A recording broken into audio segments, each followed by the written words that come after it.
우리에게 주신 하나님의 말씀은 예배소서 5장 15절에서 21절 말씀입니다.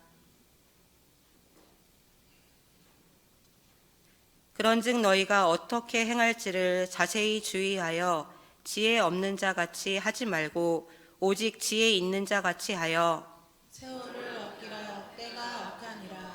그러므로 어리석은 자가 되지 말고 오직 주의 뜻이 무엇인가 이해하라. 술 취하지 말라. 이는 방탕한 것이니 오직 성령으로 충만함을 받으라.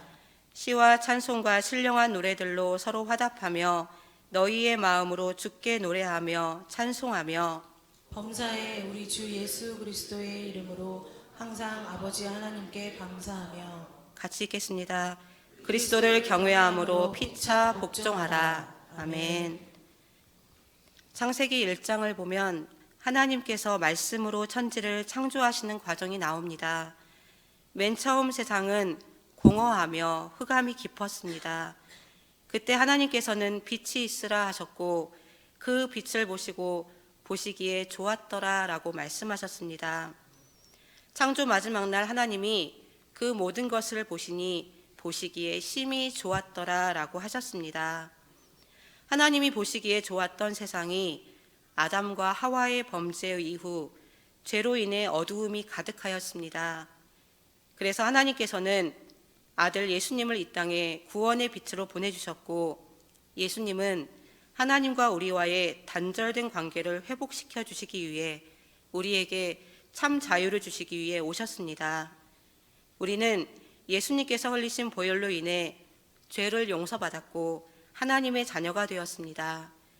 이 시간 하나님의 자녀, 빛의 자녀가 된 우리가 매일의 삶을 어떻게 살아야 하는지, 우리가 어떤 삶을 살아야 하나님께서 기뻐하시는 삶이 되는지 말씀을 중심으로 살펴보고자 합니다.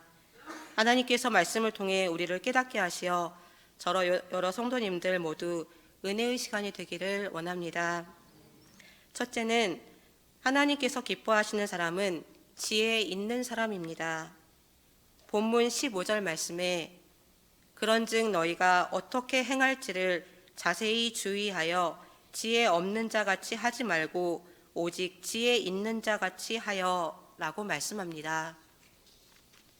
지혜는 단순한 지식의 축적이 아니라 하나님이 주신 교훈을 우리의 삶 속에 구체적으로 적용시키는 능력을 가리킵니다.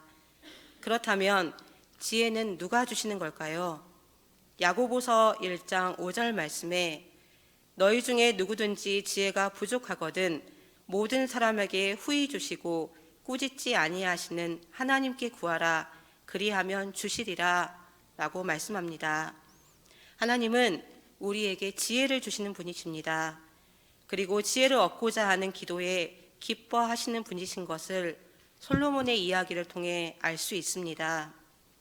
열왕기상 3장에 보면 다윗의 아들 솔로몬이 왕이 되었을 때 하나님께 일천 번제를 드렸더니 밤에 하나님께서 솔로몬의 꿈에 나타나 내가 너에게 무엇을 줄까? 라고 물으셨습니다. 그때 솔로몬은 재물도 건강도 아닌 하나님 지혜를 주옵소서라고 구하였습니다. 솔로몬이 하나님께 구하였던 것은 백성을 잘 다스리고 재판할 수 있는 지혜였던 것입니다. 솔로몬이 지혜를 구한 것이 하나님의 마음에 흡족하셨습니다. 우리는 하나님의 구원의 은혜를 받은 특별한 사람들입니다. 우리는 다 지식 있는 사람이 될 수는 없으나 지혜로운 사람은 될 수 있습니다. 우리는 하나님께 지혜를 구하여야 합니다. 하나님이 솔로몬에게 주셨던 그 지혜를 간절함으로 하나님께 구하면 저와 여러 성도님들께 풍성하게 허락하실 줄 믿습니다. 둘째는 하나님께서 기뻐하시는 사람은 세월을 아끼는 사람입니다. 본문 16절 말씀에 세월을 아끼라 라고 말씀합니다. 세월을 아끼려면 기회를 잘 잡아야 합니다. 탈무드의 기회는 마치 머리가 큰 뱀장어 같이 생겨서 내 앞에 왔을 때 머리 부분을 잘 잡지 못하면 지나가 버리고 만다고 하였습니다. 성경에 보면 기회를 잘 잡은 현명한 사람들이 있었습니다. 요나서 3장에 보면 니느웨 사람들은 하나님을 떠나서 많은 죄를 짓고 살아서 하나님께서는 그들을 멸망시키시려고 계획하셨고 요나 선지자에게 니느웨로 가서 하나님의 뜻을 선포하라고 하셨습니다. 40일이 지나면 니느웨 성이 무너진다는 요나 선지자의 외침 소리를 듣고 그들은 그냥 흘려보내지 않았습니다. 요나 선지자를 통해서 전해진 하나님의 경고를 들었을 때 니느웨 왕부터 보좌에서 일어나 왕복을 벗고 굵은 베옷을 입고 제위에 앉았고 백성들도 하나님께 부르짖었습니다. 그들은 잠시 동안 하나님을 잊어버린 채 멸망에 이를 정도로 큰 죄를 짓고 있었지만 하나님의 말씀을 듣고 바로 회개하였습니다. 하나님께서는 니느웨 사람들의 회개를 진심으로 받아들여 재앙을 거두시고 그들의 죄를 용서하셨습니다. 이들은 마지막 기회를 잃어버리지 아니하고 회개함으로 멸망에서 벗어날 수 있었습니다. 우리는 현재 이후 바로 후에 일어날 일에 대해서 알 수 없습니다. 우리에게 남은 시간이 그리 많지 않아서 하나님의 일을 할 기회가 많지 않다는 것입니다. 만일 우리가 아차하는 순간에 우리에게 주어진 기회를 잃어버리고 깊은 한숨을 쉬며 후회를 하더라도 지나간 기회는 우리에게 다시 주어지지 않을 것입니다. 지금 우리에게 시간과 기회가 있습니다. 회개할 기회, 봉사할 기회, 복음을 전할 기회, 하나님을 위해 일할 기회를 놓치지 말아야 합니다. 미국의 어느 지방 신문사에서 좋은 시, 좋은 글 작품을 모집하였습니다. 제목은 만일 1년밖에 살지 못한다면 무엇을 할 것인가 이었습니다. 미국의 각 주에서 수많은 사람들이 글을 적어 보냈습니다. 어떤 이는 시간이 얼마 남지 않았으니 소중한 사람들과 좋은 추억을 만들 것이며 구체적인 계획까지 세웠고 어떤 이는 남은 시간 동안 봉사를 하여 선한 일을 많이 하겠다는 글을 적었습니다. 수많은 출품작 중 당선작은 내 생애가 1년밖에 남지 않았다면 세상을 조금 더 밝게 하기 위해서 사랑하는 1년, 축복하는 1년, 미소를 주는 1년을 살겠습니다. 내 생애가 아직 1년밖에 남지 않았다면 주님을 찬양하는 1년이 되고 더 성실히 일하는 1년이 되고 주님 앞에 설 때에 상급받도록 준비하는 1년이 되게 하며 매일 주님을 섬기는 마음으로 남을 섬기며 살겠습니다. 라는 글이었습니다. 성도 여러분, 제가 여러분들께 만일 1년밖에 살지 못한다면 무엇을 하시겠습니까? 라는 질문을 드린다면 어떻게 대답하시겠습니까? 시간은 하나님께서 우리에게 주신 선물입니다. 시간은 한번 잃어버리면 영원히 찾지 못합니다. 시간은 지나고 나면 다시 이전으로 돌릴 수 없습니다. 시간은 서로 주고받을 수도 없고 물질로도 살 수 없습니다. 시간은 내 소유가 아닙니다. 그러므로 현재 내가 살아 숨쉬는 이 시간, 하나님을 위하여, 이웃을 위하여, 나의 영혼을 위하여 선한 일을 많이 하고 복음을 전하여 하나님께 영광 돌리며 살아야 합니다. 또한 세월을 아끼기 위해서는 부지런해야 합니다. 로마서 12장 11절 말씀에 부지런하여 게으르지 말고 열심을 품고 주를 섬기라 라고 말씀합니다. 우리나라 사람들은 복이라는 글씨를 참 좋아합니다. 그래서 우리가 일생생활할 때 사용하는 물건에 한자로 복복자를 참 많이 적습니다. 수저, 베개, 이불 등에 많이 사용하고 있습니다. 그래서인지 믿는 사람들도 축복이라는 말을 즐겨 사용하고 하나님께 축복받기를 소원합니다. 성경은 요행이나 불로소득을 축복이라 말하지 않습니다. 최선을 다한 후에 결과를 하나님께 맡기는 것입니다. 심은 대로 거두는 것이 바로 하나님의 법칙입니다. 게으르면 빈궁과 궁핍이 몰려옵니다. 신앙생활이 게으르면 말씀이 멀어지고 기도 생활이 나태해지고 영적 생활에 힘이 없어지게 됩니다. 부지런해야 주일 성수를 할 수 있습니다. 부지런해야 기도 생활할 수 있습니다. 부지런해야 교회 봉사도 전도도 할 수 있습니다. 세월을 아끼는 사람은 기회를 잘 잡는 사람, 부지런한 사람입니다. 세 번째는 하나님이 기뻐하시는 사람은 성령 충만한 사람입니다. 본문 18절에 오직 성령으로 충만함을 받으라 라고 말씀합니다. 성령 충만한 사람은 온유함과 절제력이 있습니다. 성령 충만한 사람은 예수님과 이웃을 진정으로 사랑하게 됩니다. 또한 겸손하고 사랑이 넘치는 사람이 됩니다. 인생에 있어서 시련을 많이 겪은 다윗은 주께서 원수의 목전에서 그 머리에 기름을 바르셨다고 하면서 성령의 기름 부음에 대해 감격적으로 고백하였습니다. 인생에 있어서 시련과 고난을 이기는 것은 끈기나 용기, 인내도 필요하지만 그 무엇보다도 성령 충만함을 받아야 그것을 오히려 은혜로 받아들일 수 있습니다.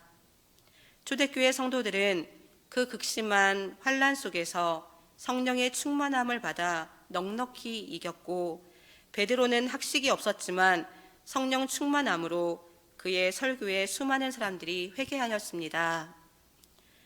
찬송가 183장 가사에 빈들의 마른 풀같이 시들은 나의 영혼, 주님이 약속한 성령 간절히 기다리네. 철 따라 우로를 내려 초목이 무성하니 갈급한 내 심령 위에 성령을 부으소서. 가물어 메마른 땅에 단비를 내리시듯 성령의 단비를 부어 새 생명 주옵소서. 마치 올해 비가 오지 않아 바싹 말라버린 숲에 단비가 흠뻑 내려서 온 산이 생기를 얻고 나뭇잎마다 새 힘을 얻는 것처럼 우리들의 영혼에 성령이 임하면 마치 죽었 것 같았던 힘없는 신앙이 독수리 날개치며 오르는 새 힘을 얻게 될 줄 믿습니다. 그렇다면 성령 충만한 사람에게 어떤 현상이 나타나게 될까요? 첫째는 입에서 신령한 노래가 나옵니다. 본문 19절 말씀을 다 같이 한 목소리로 읽겠습니다. 시와 찬송과 신령한 노래들로 서로 화답하며 너희의 마음으로 주께 노래하며 찬송하며 아멘. 성도 여러분, 요즘 무슨 노래를 자주 흥얼거리십니까? 세상을 한탄하는 슬픔의 노래를 부르십니까? 아니면 나를 구원하시는 하나님을 기뻐하며 감사하는 찬양을 많이 부르십니까? 이제부터 우리는 하나님께 감사하는 찬양, 주님을 사랑하는 찬양, 이 찬양을 부르시면서 우리가 부르는 이 노래가 곡조 있는 기도가 되도록 믿음의 찬양을 부르시기를 바랍니다. 다윗이 찬송할 때 사울을 괴롭혔던 악귀가 도망갔고, 바울과 실라가 옥중에서 찬송을 부를 때 감옥문이 열리는 놀라운 일이 일어났습니다. 찬송을 부르면 마음의 두려움, 불안이 없어지고 근심, 걱정도 사라지게 됩니다. 찬송을 부르면 구원의 확신과 천국의 소망을 가질 수 있습니다. 둘째는 성령 충만한 사람은 범사에 하나님께 감사합니다. 본문 20절 말씀을 다 같이 읽겠습니다. 범사에 우리 주 예수 그리스도의 이름으로 항상 아버지 하나님께 감사하며 아멘. 찬송가 288장 예수를 나의 구주 삼고를 작곡한 페니 크로스비는 태어난 지 6주 만에 시력을 잃은 시각장애 여성입니다. 앞을 볼 수 없다는 것은 불편함이 많고, 다른 사람과 다르다는 것은 절망에 빠질 수 있습니다. 세상에 태어나 핸디캡을 안고 살아가는 것입니다. 그렇지만 그는 한 번도 자신이 시각장애인이 된 것을 원망한 적이 없다고 합니다. 어떤 사람이 안타까운 마음에 그녀에게 하나님이 자매에게 많은 은사를 주셨는데 시력을 주셨으면 얼마나 더 좋았겠습니까? 라고 말하였을 때 크로스비 여사는 이렇게 대답했습니다. 아닙니다. 저는 오히려 시각장애인이 된 것을 감사하고 살아가고 있습니다. 왜냐하면 천국에 가면 눈을 뜨게 될 텐데요. 처음으로 눈을 떠서 내가 평생 사모하던 나의 사랑하는 주님을 제일 먼저 보게 될 것을 생각하면 모든 것이 감사할 뿐입니다. 성경은 감사의 대상은 하나님 한 분뿐이며 하나님의 능력 있는 이름을 감사하고 놀라운 구원을 감사하고 그의 도우심을 감사하고 시험을 이기게 하신 것을 감사하고 주신 은혜를 감사하라 라고 말씀합니다. 우리는 죄로부터 자신을 멀리하고 마음으로 주님을 찬양하며 하나님께 감사하는 삶을 살아갈 때 성령 충만한 삶을 살아갈 수 있습니다. 이제 말씀을 맺으려 합니다. 오늘 말씀을 통해 어떻게 살아야 하나님이 기뻐하시는 삶, 기뻐하시는 사람이 될 수 있을까 살펴보았습니다. 저와 여러 성도님들, 우리는 이 어두운 세상에서 세월을 아끼고 부지런해야 하며 나를 향한 주님의 뜻을 이해하는 지혜로운 사람이 되어야 합니다. 성도 여러분, 어느덧 2023년 12월 마지막 달이 되었습니다. 우리 모두 지금까지 살아온 것 하나님의 은혜입니다. 범사에 감사하며 성령 충만한 삶을 살 때 하나님께 칭찬받는 저와 여러 성도님들 되실 줄 믿습니다. 이 시간 말씀을 통해 다시 한번 깨닫게 하시니 감사드립니다. 예수님께서 이 땅에 빛을 비추신 것처럼 저희들도 예수님을 닮아 이 어두워져가는 세상에 복음의 빛을 비추게 하옵소서. 하나님의 자녀로서 세월을 아껴 주님을 위해 일할 수 있을 때 더욱 헌신 봉사할 수 있도록 하시고 나를 향한 주님의 뜻을 분별할 수 있는 지혜를 더하여 주옵소서. 또한 모든 악한 것을 멀리하고 주님의 이름을 찬양하며 범사에 감사하는 삶을 살아가도록 인도하여 주옵소서. 대림절 두 번째 주일을 보내며 다시 오실 예수님을 기다리며 소망을 가지고 살아가도록 함께하여 주옵소서. 예수님의 이름으로 기도드립니다. 아멘. 다 같이 주기도문 합니다. 하늘에 계신 우리 아버지, 아버지의 이름을 거룩하게 하시며 아버지의